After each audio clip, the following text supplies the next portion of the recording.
Okay, so since we are dealing with common fraction under subtraction, let's try and subtract the 2, okay? We have 5 over 2 subtract 6 over 5, okay?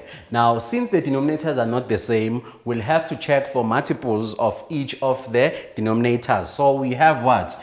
2, 4, 6, 8, 10, 12, okay? Now let's check for 5. 5 will be what? 5, 10, 15, okay? So our lowest common denominator here will be what? Will be 10, okay? So that means how many times did I go until I reach 10 for 2? 1, 2, 3, 4, 5.